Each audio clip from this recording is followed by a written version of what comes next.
Hello అండి, welcome to మా collections. ఈరోజు వచ్చేసి మనకి శారీస్ న్యూ స్టాక్ వచ్చిందండి. ఫస్ట్ ఆఫ్ ఆల్ వచ్చేసి మనకి మన షాప్ 13 యానివర్సరీ సందర్భంగా హరిత హోటల్లో ఎగ్జిబిషన్ సేల్ పెడుతున్నామండి.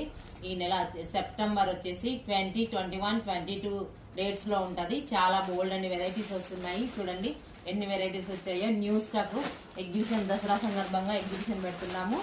అందుకోసమని మీకు చాలా వెరైటీస్ వచ్చాయి శారీస్ అయితే. చూడండి, ప్రషుడ్ ఆర్గంజా అయితేనేమి నీకు అప్లిక్ వర్క్ వస్తుంది. మళ్ళీ ఫుల్ వీడియో చేస్తాను. ఇది వచ్చేసి రామాయంగ సిల్క్ లో వస్తున్నాయి. అప్లిక్ వర్క్ లో చాలా డిఫరెంట్ టైప్ ఆఫ్ ఉన్నాయి శారీస్ అన్ని. ఇవి చూడండి, బాంధనీలో ప్రింటెడ్ వస్తాయి. ఇవి చూడండి, డోలా సిల్క్. అన్ని వెరైటీస్ చాలా ఉంటాయి అవైలబుల్. మీరు హరిత హోటల్కి విజిట్ చేయండి. బాగున్నాయి కదా? లేదంటే మన పేజ్ని ఫాలో అవ్వండి. రామాయంగలో చూడు ఎంత బాగున్నాయో.